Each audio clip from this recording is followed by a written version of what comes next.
Hi hello ಸ್ನೇಹಿತರೆ, ಎಲ್ಲರಿಗೂ ನಮಸ್ಕಾರ. ಸವಿರುಚಿ ರೆಸಿಪಿಗೆ ಸ್ವಾಗತ. ನಿನ್ನೆ ತಾನೇ ಹೋಳಿಗೆ ಹಾಗೆ ಹೋಳಿಗೆ ಸಾಂಬಾರ್ನ ಯಾವ ರೀತಿ ಮಾಡೋದು ಅಂತ ತೋರಿಸಿದೆ.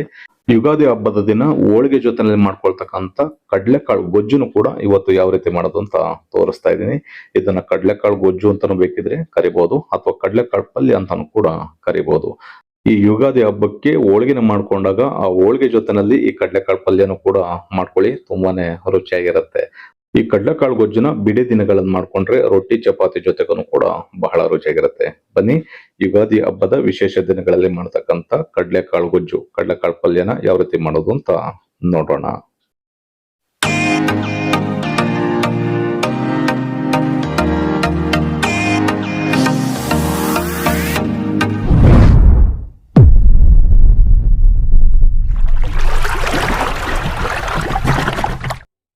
ಕಡಲೆಕಾಳು ಗೊಜ್ಜುನ ಮಾಡ್ಕೊಳ್ಳಿಕ್ಕೆ ಮೊದಲಿಗೆ ನಾವು ಕಡಲೆಕಾಳನ್ನ ಒಂದು 5 ರಿಂದ 6 ಗಂಟೆಗಳ ಕಾಲ ನೆನೆಸ್ಕೋಬೇಕಾಗತ್ತೆ. ಹಾಗಾಗಿ ಒಂದು ಬೌಲ್ನ ತಗೊಂಡು ಇದಕ್ಕೆ 2 ಕಪ್ಪಿನಷ್ಟು ಕಡಲೆಕಾಳನ್ನ ಸೇರಿಸ್ಕೊಳ್ತಾ ಇದೀನಿ.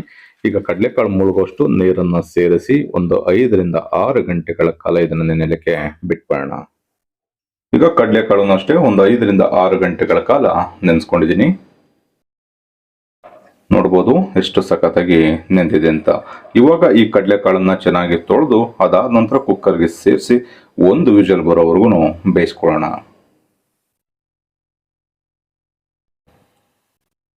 ಈಗ ಕಡಲೆಕಾಳನ್ನು 1 ರಿಂದ 2 ಬಾರಿ ಚೆನ್ನಾಗಿ ತೊಳ್ಕೊಂಡಿದ್ದೀನಿ. ಇವಾಗ ಕುಕ್ಕರ್ಗೆ ಸೇರಿಸ್ಕೊಳ್ಳೋಣ. ಈಗ ಕಡಲೆಕಾಳನ್ನ ಬೇಯಿಸ್ಕೊಳ್ಳೋದಕ್ಕೆ ಸ್ವಲ್ಪ ಉಪ್ಪನ್ನ ಸೇರಿಸ್ಕೊಳ್ಳೋಣ. ನಾನು ಕಲ್ಲು ಉಪ್ಪನ್ನ ಸೇರಿಸ್ಕೊಳ್ತಾ ಇದ್ದೀನಿ, ನೀವು ಪುಡಿ ಉಪ್ಪು ಬೇಕಿದ್ರೂ ಸೇರಿಸ್ಕೋಬಹುದು.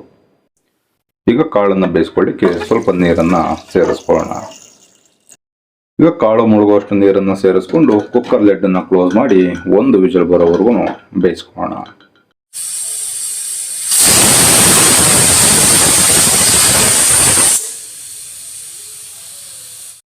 ಈಗ ಕಾಳು ಬೇಯುವಷ್ಟರಲ್ಲಿ ಒಂದು ಮಸಾಲಾನ ರೆಡಿ ಮಾಡ್ಕೊಳ್ಳೋಣ. ಮಸಾಲಾನ ರುಬ್ದೇನೆ ಹಾಗೆ ಬೇಕಿದ್ರು ನಾವು ಮಾಡ್ಕೋಬಹುದು. ಮಸಾಲಾನ ರುಬ್ಬಿ ಮಾಡ್ಕೊಳ್ಳೋದ್ರಿಂದ ಬಹಳನೇ ರುಚಿಯಾಗಿರುತ್ತೆ. ಒಂದು ಮಿಕ್ಸಿ ಜಾರ್ನ ತಗೊಂಡು ಒಂದು ಅರ್ಧ ಕಪ್ಪಿನಷ್ಟು ತೆಂಗಿನಕಾಯಿ ತುರಿನ ಸೇರಿಸ್ಕೊಳ್ತಾ ಇದ್ದೀನಿ. 1 ರಿಂದ 3 ಲವಂಗ, 1 ಇಂಚಿನಷ್ಟು ಚಕ್ಕೆ, 1 ಗೆಡ್ಡೆ ಬೆಳ್ಳುಳ್ಳಿನ ಬಿಡಿಸಿ ಸೇರಿಸ್ಕೊಳ್ಳೋಣ. ಒಂದು ಅರ್ಧ ಇಂಚಿನಷ್ಟು ಶುಂಠಿ, ಅರ್ಧ ಭಾಗದಷ್ಟು ಈರುಳ್ಳಿ, 1 ಮೀಡಿಯಂ ಸೈಜ್ ಟೊಮೊಟೊ, ಸ್ವಲ್ಪ ಕೊತ್ತಂಬರಿ ಸೊಪ್ಪು, 2 ಟೇಬಲ್ ಸ್ಪೂನ್ ಅಷ್ಟು ಬೇಳೆ ಸಾರಿನ ಪುಡಿ. ಬೇಳೆ ಸಾರಿನ ಪುಡಿ ಬೇಕಿದ್ರೂ ಸೇರಿಸ್ಕೋಬಹುದು, ಅಥವಾ ಧನಿಯಾ ಪುಡಿ 1 ಸ್ಪೂನ್, ಅಚ್ಕಾರದ ಪುಡಿ ಮೆಣಸಿನಕಾಯಿ ಪುಡಿ 1 ಸ್ಪೂನ್ ಸೇರಿಸ್ಕೋಬಹುದು.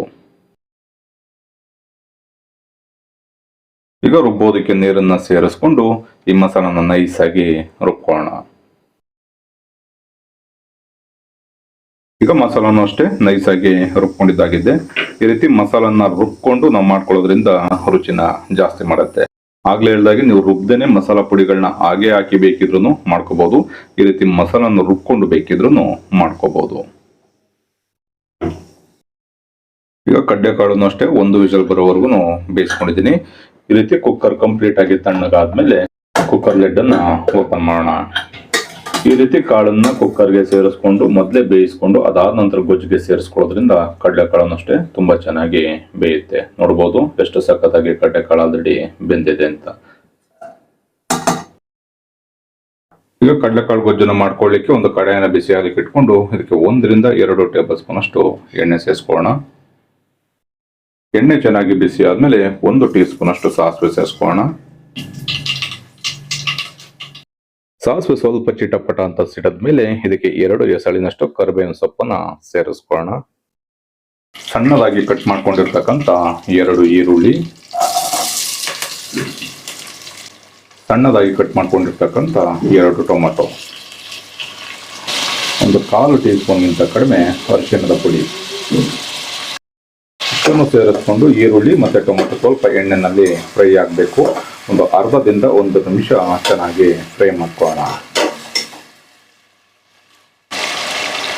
ಈಗ ಈರುಳ್ಳಿ ಮತ್ತೆ ಟೊಮೆಟೊನು ಅಷ್ಟೇ ಒಂದು ಅರ್ಧದಿಂದ 1 ನಿಮಿಷ ಚೆನ್ನಾಗಿ ಫ್ರೈ ಮಾಡ್ಕೊಂಡಿದ್ದೀನಿ. ಈ ಕಡಲೆಕಾಳು ಗೊಜ್ಜಿಗೆ ಕಡಲೆಕಾಳು ಜೊತೆಗೇನೆ ನಾವು ಆಲೂಗಡ್ಡೆ ಮತ್ತೆ ಬದನೆಕಾಯಿನ ಸೇರಿಸ್ಕೋಬೇಕು. ಅವಾಗಲೇ ನಿಮಗೆ ಕಡಲೆಕಾಳು ಗೊಜ್ಜಿನ ರುಚಿನ ಜಾಸ್ತಿ ಮಾಡುತ್ತೆ. ನಾನಿಲ್ಲಿ 2 ಆಲೂಗೆಡ್ಡೆನ ತಗೊಂಡು ನೀಟಾಗಿ ತೊಳೆದು ಕಟ್ ಮಾಡಿ ಸೇರಿಸ್ಕೊಳ್ತಾ ಇದ್ದೀನಿ. ಹಾಗೆ ಒಂದು 150 ಗ್ರಾಮ್ ಅಷ್ಟು ಬದನೆಕಾಯಿನೂ ಕೂಡ ತೊಗೊಂಡಿದ್ದೀನಿ. ಬದನೆಕಾಯಿನ ಈಗಲೇ ಸೇರಿಸೋದಕ್ಕೆ ಹೋಗಬಾರ್ದು. ಈಗಲೇ ಸೇರಿಸ್ಬಿಟ್ರೆ ಬದನೆಕಾಯಿ ಬೇಗನೆ ಬೆಂದೋಗ್ಬಿಡುತ್ತೆ. ಕಾಳನ್ನು ಸೇರಿಸ್ಕೊಂಡು ಕಾಳು ಸ್ವಲ್ಪ ಬೆಂದಾದ ನಂತರ ಬದನೆಕಾಯಿನ ಸೇರಿಸ್ಕೊಳ್ಳೋಣ. ಆಲೂಗೆಡ್ಡೆನ ಸೇರಿಸಿ ಆದಮೇಲೆ ಈಗ ರುಬ್ಬಿಟ್ಕೊಂಡಿರ್ತಕ್ಕಂಥ ಮಸಾಲನೂ ಕೂಡ ಸೇರಿಸ್ಕೊಳ್ಳೋಣ. ಮಸಾಲದಲ್ಲಿರ್ತಕ್ಕಂಥ ಹಸಿ ಸ್ಮೆಲ್ ಎಲ್ಲ ಕಡಿಮೆ ಆಗಬೇಕು. ಹಾಗಾಗಿ ಈ ಒಗ್ಗರಣೆ ಜೊತೆನಲ್ಲೇ ಚೆನ್ನಾಗಿ ಈ ಮಸಾಲನ ಬೇಯಿಸ್ಕೊಳ್ಳೋಣ. ಈ ರೀತಿ ಮಸಾಲ ಜೊತೆನಲ್ಲೇ ಆಲೂಗೆಡ್ಡೆ ಮತ್ತೆ ಮಸಾಲನ ಬೇಯಿಸ್ಕೊಳ್ಳೋದ್ರಿಂದ ಆಲೂಗೆಡ್ಡೆಗೆ ಮಸಾಲನೂ ಕೂಡ ಚೆನ್ನಾಗಿ ಇಟ್ಕೊಳ್ಳುತ್ತೆ. ಹಾಗಾಗಿ ಮಸಾಲ ಜೊತೆನಲ್ಲಿ ಬೇಯಿಸ್ಕೊಳ್ಳೋಣ. ಈಗ ಮಸಾಲನೂ ಅಷ್ಟೇ ಚೆನ್ನಾಗಿ ಬೆಂದಿದೆ.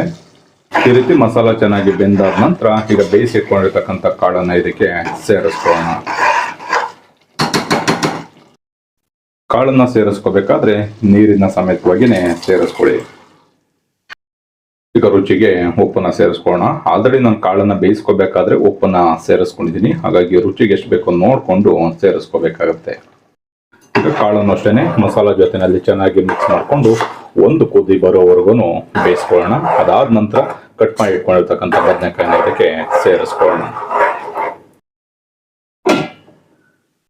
ಈಗ ಕಡಲೆಕಾಳನ್ನು ಸೇರಿಸಿ ಆದ್ಮೇಲೆ ಒಂದು ಕುದಿ ಬರೋವರೆಗೂ ಬೇಯಿಸ್ಕೊಂಡಿದ್ದೀನಿ.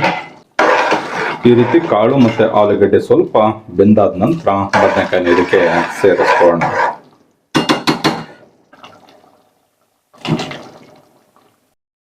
ಬದನೆಕಾಯಿನ ಸೇರಿಸಿ ಆದಮೇಲೆ ಒಂದು 8 ರಿಂದ 10 ನಿಮಿಷ ಚೆನ್ನಾಗಿ ಬೇಯಿಸ್ಕೊಂಡ್ರೆ ಬಹಳನೇ ರುಚಿಯಾಗಿರ್ತಕ್ಕಂಥ ಹಾಗೆ ಯುಗಾದಿ ಹಬ್ಬದ ವಿಶೇಷ ದಿನಗಳಲ್ಲಿ ಮಾಡ್ತಕ್ಕಂಥ ಕಡಲೆಕಾಳು ಗೊಜ್ಜು ರೆಡಿ ಆಗತ್ತೆ. ಈಗ ಒಂದು ಲಿಡ್ ಅನ್ನ ಕ್ಲೋಸ್ ಮಾಡಿ ಒಂದು 8 ರಿಂದ 10 ನಿಮಿಷ ಬೇಯಿಸ್ಕೊಳ್ಳೋಣ. ಈ ರೀತಿ ಬೇಯಿಸ್ಕೋಬೇಕಾದ್ರೆ ಮಧ್ಯ 1 ರಿಂದ 2 ಬಾರಿ ಮಿಕ್ಸ್ ಮಾಡಿಕೊಂಡು ಬೇಯಿಸ್ಕೋಬೇಕು. ಏಕೆಂದ್ರೆ ಈ ಕಡಲೆಕಾಳು ಗೊಜ್ಜಿಗೆ ನಾವು ನೀರನ್ನ ಜಾಸ್ತಿ ಸೇರಿಸಿರೋದಿಲ್ಲ, ಹಾಗಾಗಿ ತಳ ಇಟ್ಬಿಡುತ್ತೆ. ಈ ರೀತಿ ಮಧ್ಯ 1 ರಿಂದ 2 ಬಾರಿ ಮಿಕ್ಸ್ ಮಾಡಿಕೊಂಡು ಚೆನ್ನಾಗಿ ಒಂದು 8 ರಿಂದ 10 ನಿಮಿಷ ಬೇಯಿಸ್ಕೊಂಡ್ರೆ ಬಹಳನೇ ರುಚಿಯಾಗಿರ್ತಕ್ಕಂಥ ಕಡಲೆಕಾಳು ಗೊಜ್ಜು ರೆಡಿ ಆಗುತ್ತೆ. ಈ ಕಡಲೆಕಾಳು ಗೊಜ್ಜಿಗೆ ಎಕ್ಸ್ಟ್ರಾ ನೀರನ್ನ ಸೇರಿಸ್ಕೊಂಡಿಲ್ಲ.